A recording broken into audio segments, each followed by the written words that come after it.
Hi hello friends, എല്ലാവർക്കും മഴ തോരും മുൻപേടെ പുതിയൊരു എപ്പിസോഡിലേക്ക് സ്വാഗതം. അപ്പോൾ നമ്മുടെ വീഡിയോ ആദ്യമായിട്ട് ആരെങ്കിലും കാണുന്നുണ്ടെങ്കിൽ വീഡിയോ ഇഷ്ടമാണെന്ന് വെച്ചാൽ ഒന്ന് ലൈക്കും ഹൈപ്പും ചെയ്ത് സപ്പോർട്ട് ചെയ്യാം. അങ്ങനെ ഇപ്പോൾ അലീനയുടെ 3 സഹോദരങ്ങളും വാരിക്കോരി സ്നേഹം നൽകിക്കൊണ്ടിരിക്കുകയാണ്. അവർക്ക് അലീനയെ എങ്ങനെയൊക്കെ സ്നേഹിച്ചാലും മതിയാവാത്തൊരവസ്ഥയാണ് കേട്ടോ. അവരുടെ സ്നേഹമൊക്കെ ആവോളം ആസ്വദിച്ച് അലീന ആ വീട്ടിൽ നിന്ന് പടിയിറങ്ങാനിരിക്കുകയാണ്.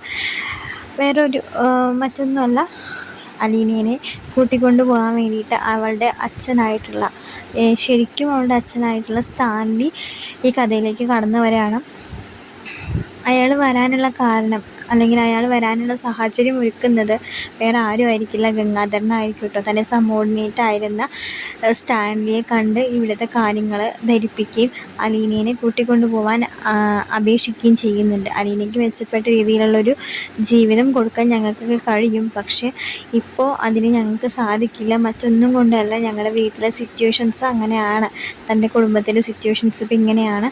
അലീന ഇനിയും അവിടെ തുടർന്ന് കഴിഞ്ഞാൽ അത് തൻ്റെ പെങ്ങളുടെ ജീവനും അവളുടെ ജീവിതത്തിനും ദാമ്പത്യ ജീവിതത്തിനും വിള്ളലുകൾ ഏൽപ്പിക്കും. അല്ലെങ്കിൽ ഇനി അത് മുന്നോട്ട് പോയി കഴിഞ്ഞാൽ ആകെ തകർന്ന് തരിപ്പണാവും ആ കുടുംബം. അതിനുള്ള വഴി ഒരുക്കരുത്. നല്ല രീതിയിൽ ജീവിച്ചു പോരുന്ന സമയത്താണ് അലീന കുടുംബത്തിലേക്ക് കയറി വരുന്നതും അതിനോടനുബന്ധിച്ചിട്ടാണ് ഈ പ്രശ്നങ്ങളെല്ലാം ഒന്നായി ആ കുടുംബത്തിൽ നടന്നുകൊണ്ടിരിക്കുന്നതും എന്നൊക്കെ സ്റ്റാൻലിയോട് ഗംഗാധരൻ ധരിപ്പിക്കുന്നുണ്ട്. ഗംഗാധരൻ്റെ വാക്ക് കേട്ടിട്ടും പിന്നെ തനിക്ക് ജനിച്ച മകളാണ് താൻ, ഇത്രയും കാലം ജീവിച്ചിരിപ്പുണ്ട് എന്ന് താൻ അറിയാതിരുന്ന ഒരു മകൾ ഇപ്പോൾ തന്നെ തൻ്റെ അവളുടെ അമ്മേനെയും ഒക്കെ അന്വേഷിച്ച് വന്നിരിക്കുകയാണ് എന്നൊക്കെ അറിയുമ്പോൾ സ്റ്റാൻലിക്ക് ചെറിയൊരു അനുകമ്പയൊക്കെ തോന്നുമെങ്കിലും ഒരുപാട് സ്നേഹമൊന്നും അലീനോട് തോന്നില്ല.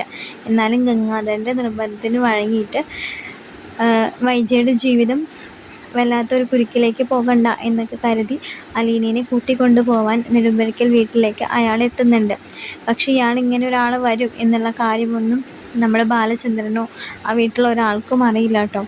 അങ്ങനെ പെട്ടെന്ന് സ്റ്റാൻലി ആ വീട്ടിലേക്ക് കയറി വരുമ്പോൾ അത് നെടുമ്പരിക്കൽ ബാലചന്ദ്രനെ ഒരുപാട് വിഷമിപ്പിക്കുകയും അതിലുപരി അയാളെ കാണുന്നതും തൻ്റെ ഭാര്യയുടെ കാമുകനായിരുന്ന ഒരാളെ കാണുമ്പോൾ ഒരു ഭർത്താവിനുണ്ടാവുന്ന രോഷങ്ങളൊക്കെ ബാലചന്ദ്രനും ഉണ്ടാവുന്നുണ്ട് കേട്ടോ. ഈ സ്റ്റാൻലിയുടെ കൂടെ ആരുണ്ടായിരുന്നു? ഗംഗാധരനും ഉണ്ടായിരുന്നു കേട്ടോ. അപ്പോൾ അങ്ങനെ ബാലചന്ദ്രനെ കാണുന്നുണ്ട്, ബാലചന്ദ്രനോട് കാര്യങ്ങളൊക്കെ ധരിപ്പിക്കുന്നുണ്ട്. കൊണ്ടുപോകാൻ വേണ്ടിയിട്ടാണ് സ്റ്റാൻലി വന്നത്. സ്റ്റാൻലിക്ക് തൻ്റെ മകളെ കൊണ്ടുപോകണം, അവളുടെ കൂടെ ജീവിക്കണം എന്നുള്ള ആഗ്രഹമുണ്ട്. അതുകൊണ്ട് അലീനയെ വിട്ടുകൊടുക്കണം. അലീനയെ കൊണ്ടുപോകാൻ ഏറ്റവും അധികാരപ്പെട്ട ആളാണ്, അല്ലെങ്കിൽ അവകാശമുള്ള ആളാണ് സ്റ്റാൻലി. ഇങ്ങനൊരു മകൾ ജീവിച്ചിരിപ്പുണ്ട് എന്നുള്ള കാര്യം സ്റ്റാൻലിക്ക് അറിയുന്നുണ്ടായിരുന്നില്ല. ഞങ്ങളുടെ വീട്ടുകാരാണ് അവളെ ഓർഫനേജിലാക്കിയതും ഇങ്ങനൊരു സ്ഥിതിയിലേക്ക് അവളുടെ ജീവിതം മാറ്റിമറിച്ചതും ഞങ്ങളുടെ തെറ്റാണ്. അതിൽ സ്റ്റാൻലിക്കൊരു തെറ്റുമില്ല എന്നൊക്കെ ഗംഗാധരൻ ബാലചന്ദ്രനെ പറഞ്ഞു ധരിപ്പിക്കാൻ ശ്രമിക്കുന്നുണ്ടെങ്കിൽ ബാലചന്ദ്രൻ അതിലൊന്നും വീഴുന്നില്ല. അയാൾ അത്രയും രോഷാകുലനായിട്ട് തന്നെയാണ് സംസാരിക്കുക കേട്ടോ. ഇത്രയും കാലം ഇല്ലാത്ത ഒരച്ഛനും അവൾക്ക് ഇനി ആവശ്യമില്ല. അവളുടെ അച്ഛനായിട്ട് ഞാനുണ്ട്, അവൾക്ക് വേണ്ടതെല്ലാം ചെയ്തു കൊടുക്കാൻ ഞാനുണ്ട്. നിങ്ങളുടെ ഒരാളുടെ ആവശ്യം അവൾക്ക് ഇനി ആവശ്യമില്ല. അവൾക്കൊരമ്മയോ അവൾക്കൊരച്ഛനോ ഇവിടെ ആവശ്യമില്ല. അവൾക്ക് 3 സഹോദരങ്ങളുണ്ട്, അവരവളെ ആവോളം സ്നേഹിക്കുന്നുണ്ട്. പിന്നെ അവൾക്ക് അച്ഛനായിട്ട് എന്തിനും ഏതിനും ഞാനും ഉണ്ട്. ഈ വീട്ടിൽ നിന്ന് അലീനയെ കൊണ്ടുപോകാം എന്ന് നിങ്ങൾ ആരും കരുതണ്ട. ഞാൻ അവളെ ഒരു കാലത്തും വിട്ടുതരില്ല. ഞാൻ മരിക്കുവോളം അലീന എൻ്റെ കൂടെ തന്നെ ഈ വീട്ടിൽ താമസിച്ചിരിക്കും. ഞാൻ എൻ്റെ 3 മക്കളെ, എനിക്ക് ജനിച്ച 3 മക്കളെ എങ്ങനെയാണോ കാണുന്നത് അതേപോലെ തന്നെയാണ് അലീന എനിക്കും. അലീന എൻ്റെ സ്വന്തം മകളാണ്. അവൾ ആദ്യമായിട്ട് അച്ഛാന്ന് വിളിച്ചത് എന്നെയാണ്, നിങ്ങളെയൊന്നും അല്ലല്ലോ. അങ്ങനെ ഒരു മകൾ ജീവിച്ചിരിപ്പുണ്ട് എന്നുള്ള കാര്യം പോലും നിങ്ങളിപ്പോഴല്ലേ മനസ്സിലാക്കുന്നത്. നിങ്ങൾക്ക് എന്ത് അധികാരമാണോ ഉള്ളത് അലീനയെ ഈ വീട്ടിൽ നിന്ന് കൂട്ടിക്കൊണ്ടു പോകാൻ എന്നൊക്കെ രോഷാകുലനായിട്ട് ബാലചന്ദ്രൻ ചോദിക്കുന്നുണ്ട്. അപ്പോൾ സ്റ്റാൻലി പറയുന്നുണ്ട്, നിങ്ങൾ അവളെ പേരിന് മാത്രം ഒരു അച്ഛനല്ലേ, ഞാൻ അവളെ രക്തബന്ധം കൊണ്ട് അവളുടെ അച്ഛനായ ആളാണ് ഞാൻ. പിന്നെ അങ്ങനൊരു റിലേഷൻഷിപ്പിൽ അങ്ങനെ ഒരു കുട്ടി ജനിച്ച കാര്യം പോലും ഞാൻ അറിഞ്ഞിട്ടില്ല. അങ്ങനെ അറിയാത്തിടത്തോളം കാലം അലീന എന്നൊരു കുട്ടി ജീവിച്ചിരിപ്പുണ്ടെന്ന് ഞാൻ അറിഞ്ഞിട്ടില്ല. അറിഞ്ഞെങ്കിൽ എൻ്റെ മോൾക്ക് ഇങ്ങനൊരു ഗതി ഞാൻ വരുത്തില്ലായിരുന്നു എന്നൊക്കെ പറഞ്ഞ് പരസ്പരം അലീനയ്ക്ക് വേണ്ടി തർക്കിക്കുന്ന 2 അച്ഛന്മാരെയാണ് അവിടെ നമുക്ക് കാണാൻ കഴിയുക കേട്ടോ. പക്ഷെ ഇതൊന്നും വൈജ അറിയുന്നില്ല കേട്ടോ. വൈജ എപ്പോഴും മുറിയിൽ അടച്ചുപൂട്ടിയിരിക്കുകയാണല്ലോ. അങ്ങനെ ബാലചന്ദ്രനെ നിവർത്തിയിടുകൊണ്ട് അലീനയെ കാണാൻ സ്റ്റാൻലി വാശി പിടിക്കുന്നതുകൊണ്ടും അലീനയെ സ്റ്റാൻലിക്ക് മുന്നിൽ കൊണ്ടു നിർത്താൻ ബാലചന്ദ്രൻ അത്രയും നിർബന്ധിതനാവുകയാണ് കേട്ടോ.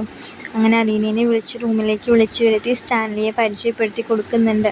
ആ പേര് കേട്ടതും അലീനയ്ക്ക് കാര്യങ്ങൾ മനസ്സിലാവുന്നില്ല. കാരണം അലീനയ്ക്ക് അറിയില്ല അലീനയുടെ അച്ഛൻ ആരാണ്, അച്ഛൻ്റെ പേരെന്താണ് എന്നൊന്നും അലീനയ്ക്ക് അറിയില്ല. അങ്ങനെ ഒരാളുണ്ട്, ആളെക്കുറിച്ച് അന്വേഷിച്ച് പോകാനൊന്നും അലീന തയ്യാറായിട്ടില്ല. കാരണം അവൾ സ്വന്തം അച്ഛനായിട്ട് കാണുന്നത് ബാലചന്ദ്രനെ ആയതുകൊണ്ട് തന്നെ വേറൊരാളെ അവൾക്ക് ആ സ്ഥാനത്ത് സങ്കല്പിക്കാൻ കൂടി പറ്റില്ല. അതുകൊണ്ട് ആ ഒരു ലെവലിലേക്ക് അലീന പോയിട്ടുണ്ടായിരുന്നില്ല. പക്ഷേ അലീനയോട് ബാലചന്ദ്രന് കാര്യങ്ങൾ വ്യക്തമാക്കാൻ അല്ലെങ്കിൽ തുറന്നു പറയാൻ കുറച്ച് ബുദ്ധിമുട്ടുണ്ടാവും കേട്ടോ. ബാലചന്ദ്രൻ ഇങ്ങനെ തല താഴ്ത്തി നിസ്സഹായനായിട്ട് നിൽക്കുകയാണ് കേട്ടോ. തൻ്റെ മകള് താൻ മനസ്സുകൊണ്ട് അംഗീകരിച്ച് തൻ്റെ മൂത്ത മകളായി അംഗീകരിച്ച് സ്നേഹിക്കുകയും ചെയ്തിരുന്ന തൻ്റെ മകൾ തൻ്റെ കൈവിട്ട് പോവുകയാണ് എന്നുള്ള ഒരു നിമിഷം ബാലചന്ദ്രൻ ആലോചിക്കുകയാണ് കേട്ടോ. അത് അയാളെ ഭരിതനാക്കുന്നുണ്ട്. അത് മനസ്സിലാക്കിക്കൊണ്ട് തന്നെ ഗംഗാധരൻ കാര്യങ്ങൾ അലീനയോട് അവതരിപ്പിക്കുന്നുണ്ട്. ഇങ്ങനെയൊക്കെയാണ്, നിനക്കറിയാലോ കാര്യങ്ങൾ, ഇതാണ് നിൻ്റെ യഥാർത്ഥ അച്ഛൻ എന്ന് പറഞ്ഞ് സ്റ്റാൻലിയെ കാണിക്കുമ്പോൾ തന്നെ അലീനയുടെ കണ്ണുകൾ നിറഞ്ഞൊഴുകുന്നുണ്ട് കേട്ടോ. തൻ്റെ മകളെ കാണുമ്പോൾ സ്റ്റാൻലിക്കും അങ്ങനെ തന്നെ ആയിരിക്കും ഉണ്ടാവുക കേട്ടോ. നേരിട്ട് തൻ്റെ മകളെ തനിക്ക് ക്ഷണിച്ച് താൻ ഇത്രയും കാലം കാണാത്ത തൻ്റെ മകളെ കൺമുന്നിൽ കാണുമ്പോൾ സ്റ്റാൻലിക്കും അതേപോലെ സ്നേഹം മനസ്സിൻ്റെ ഉള്ളിൽ ഇങ്ങനെ വിങ്ങി നിൽക്കുന്നുണ്ട് കേട്ടോ. അതൊക്കെ പക്ഷേ അലീനയ്ക്ക് തൻ്റെ സ്വന്തം അച്ഛനെ കണ്ട സന്തോഷത്തിനുപരി സന്തോഷമുണ്ട്. അതിലുപരി അവൾക്ക് ഏറെ വിഷമം താൻ അച്ഛനായിട്ട് കണ്ടു കഴിഞ്ഞ ആളെ, തൻ്റെ സഹോദരങ്ങളെ വിട്ട് ഈ വീട്ടിൽ നിന്ന് ഇറങ്ങിപ്പോവേണ്ടി വരും എന്നുള്ളൊരു വിഷമമായിരിക്കും കേട്ടോ അലീനയുടെ കണ്ണുകളിലും അവളുടെ മനസ്സിലും നിറഞ്ഞുകൊണ്ടിരിക്കുക കേട്ടോ. പക്ഷെ ഒന്നും പറയാതെ അവൾ ആ റൂമിൽ നിന്ന് കരഞ്ഞുകൊണ്ട് ഓടി ഇറങ്ങി വരുന്നുണ്ട് കേട്ടോ.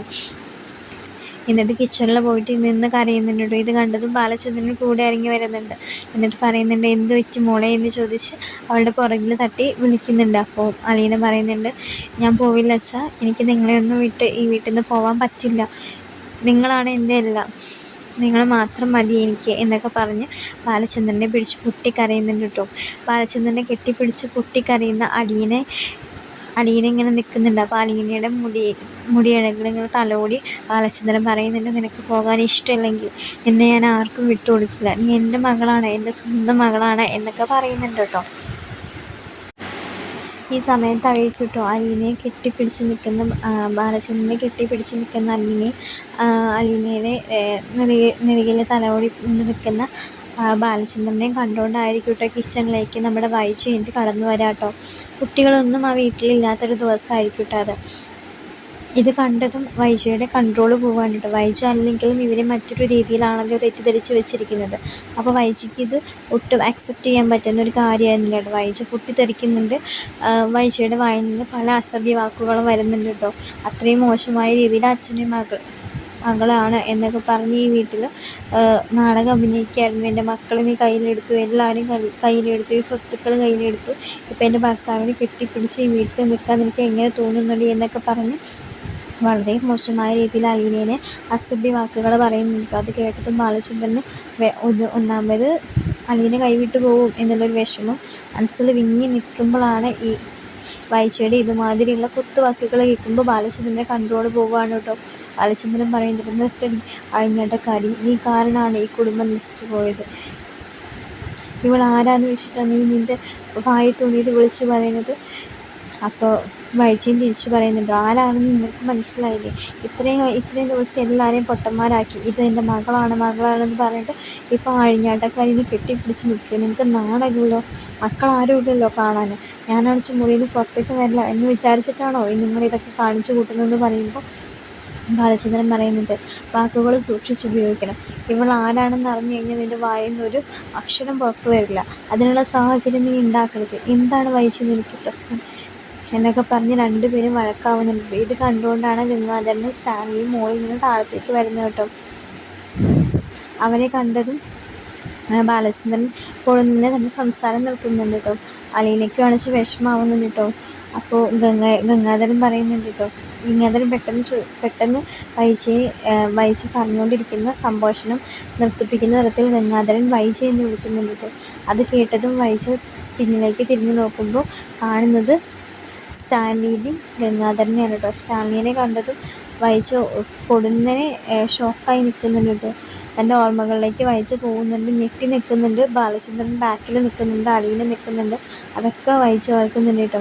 ഗംഗാധരൻ പറയുന്നത്, എന്താ നീ പറയുന്നത്, എന്താ വായി തോന്നിയതൊക്കെ നീ വിളിച്ച് പറയുന്നത്, എന്നോട് ഞാൻ പറഞ്ഞിട്ടുണ്ട്, ഒരു റെസ്പെക്റ്റ് ഉണ്ട് ആരോട് സംസാരിക്കുമ്പോൾ.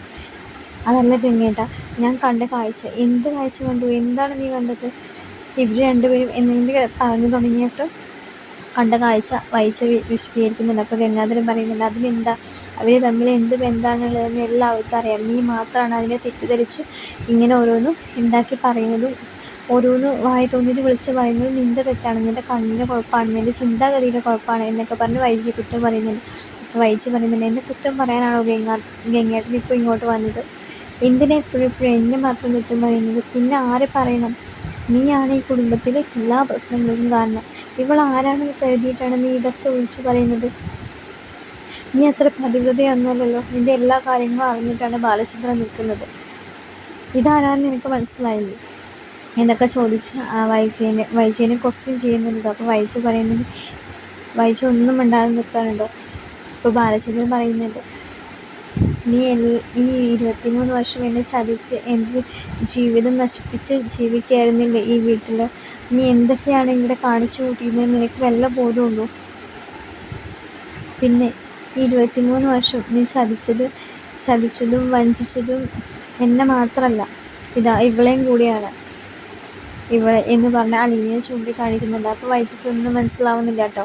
നിറഞ്ഞ കണ്ണുകളോടെയാണ്, കുറ്റബോധം മനസ്സിലുകൊണ്ടാണ് വൈജി ബാലചന്ദ്രനെ നോക്കുന്നത് കേട്ടോ. കാരണം തൻ്റെ പൂർവ്വകാല ചരിത്രം ബാലചന്ദ്രൻ മനസ്സിലാക്കിയിരുന്നു എന്ന് മനസ്സിലാവുമ്പോൾ ഒരു കുറ്റബോധം, ആ ഒരു കുറ്റബോധത്തോടെയാണ് കേട്ടോ ബാലചന്ദ്രൻ മുഖത്തേക്ക് വൈജി നോക്കുന്നത്. അപ്പോൾ എന്താണ് ബാലചന്ദ്രൻ പറയാൻ ഉദ്ദേശിക്കുന്നതെന്ന് വൈജിക്ക് മനസ്സിലാവുന്നേ ഇല്ല കേട്ടോ. അലീനയെ ഞാൻ എന്ത് വഞ്ചിച്ചു, എന്ത് തെറ്റാ ഞാൻ അവളോട് ചെയ്തത്, എനിക്ക് അവളെ അറിയ പോലും ഇല്ലല്ലോ എന്നൊരു ഭാവത്തോടെ ആയിരിക്കും കേട്ടോ വൈജി നോക്കുന്നത്. നിനക്ക് ഇവളെ അറിയുന്നുണ്ടായിരിക്കില്ല അല്ലേ? നിനക്കറിയില്ല, കാരണം നിനക്ക് അവളെ അറിയേണ്ട ആവശ്യമില്ലല്ലോ. ഞാനുമായിട്ട് കല്യാണം കഴിയുന്നതിന് മുന്നേ നീ പ്രസവിച്ച് ഉപേക്ഷിച്ച മകളാണിത്, നിൻ്റെ സ്വന്തം മകൾ. നിനക്ക് ഇവനിലുണ്ടായ നിൻ്റെ സ്വന്തം മകളാണ് അലീന എന്ന് പറയുന്ന ആ നിമിഷം വൈജി ഷോക്കായി നിൽക്കുകയാണ് കേട്ടോ. നിൻ്റെ സ്വന്തം മകളെയാണ് നീ ഇത്രയും കാലം അധിക്ഷേപിച്ചതും കുത്തുവാക്കുകൾ നിറച്ച് ആക്ഷേപിച്ചതും പലതരത്തിലുള്ള വൃത്തികെട്ട വാക്കുകൾ ഉപയോഗിച്ച് നീ അഭിസംബോധന ചെയ്തിരുന്നതൊക്കെ നിൻ്റെ സ്വന്തം മകളെയാണ്. നീ ഏതോ ഒരു പെണ്ണ് പിഴച്ച് പ്രസവിച്ചു എന്ന് പറഞ്ഞില്ലേ? ഇവളെ പിഴച്ച് പ്രസവിച്ചിട്ട് നീ തന്നെയാണ്. നീ മാത്രമാണ് പിഴച്ചവൾ, അവളുടെ അമ്മയാണ് പിഴച്ചവൾ. പക്ഷെ അലീനയൊക്കെ നിൻ്റെ വയറ്റിൽ പിറന്നു പോയല്ലോ എന്നൊരു തെറ്റ് മാത്രമാണ് അലീന ചെയ്തിട്ടുള്ളത്. അലീന അത്രയും നിഷ്കളങ്കതയും അത്രയും തനി തങ്കാണ് അവളൊന്നും നിൻ്റെ മകളായിട്ട് ജനിക്കേണ്ടവളെ ആയിരുന്നില്ല എന്നൊക്കെ പറഞ്ഞ് ബാലചന്ദ്രൻ അലീനയെ പറ്റി പറയുമ്പോൾ ആകെ വികാരഭരിതനാവുന്നുണ്ട് കേട്ടോ. അപ്പോൾ സ്വന്തം മകളാണ് അലീന എന്ന് ഉൾക്കൊള്ളാൻ വൈജിക്ക് ആവുന്നില്ല കേട്ടോ. ഇതൊക്കെ കേട്ട് ബാക്കിൽ നിന്ന് പൊട്ടിക്കരയുന്നുണ്ട് കേട്ടോ അലീന. എന്നിട്ട് ബാലചന്ദ്രൻ അലീനയെ ചേർത്ത് നിർത്തിയിട്ട് പറയുന്നുണ്ട്, ഇവളുടെ അച്ഛനായിട്ടും അമ്മയായിട്ടും ഒക്കെ ഞാൻ മാത്രമേ ഉള്ളൂ ഈ ലോകത്ത്. ഇനി അങ്ങനെ തന്നെ മതി. ഇവളുടെ അച്ഛനായിട്ട് ഞാൻ മാത്രം മതി. ഒരാൾക്കും ഇവിടെ വിട്ടുതരുമെന്ന് നിങ്ങളാരും പ്രതീക്ഷിക്കേണ്ട. അലീന നെടുമ്പുരയ്ക്കൽ വീട്ടിൽ ബാലചന്ദ്രൻ്റെ മകളാണ്. അങ്ങനെ വിശ്വസിക്കാനാണ് അവൾക്കും ഇഷ്ടം, എനിക്കും ഇഷ്ടം. ഒരാളും അതിലേക്ക് കടന്നു വരണ്ട. അവൾ വിട്ടുതരുമെന്ന് ആരും പ്രതീക്ഷിക്കുകയും വേണ്ട എന്ന് പറഞ്ഞ് അലീനയെ ചേർത്ത് നിർത്തി ബാലചന്ദ്രൻ മുകളിലേക്ക് കയറി പോകുന്നുണ്ട് കേട്ടോ. അപ്പോൾ ഇത് കണ്ട് 3 പേരും മുഖത്തോട് മുഖം നോക്കി നിൽക്കുന്നുണ്ട്.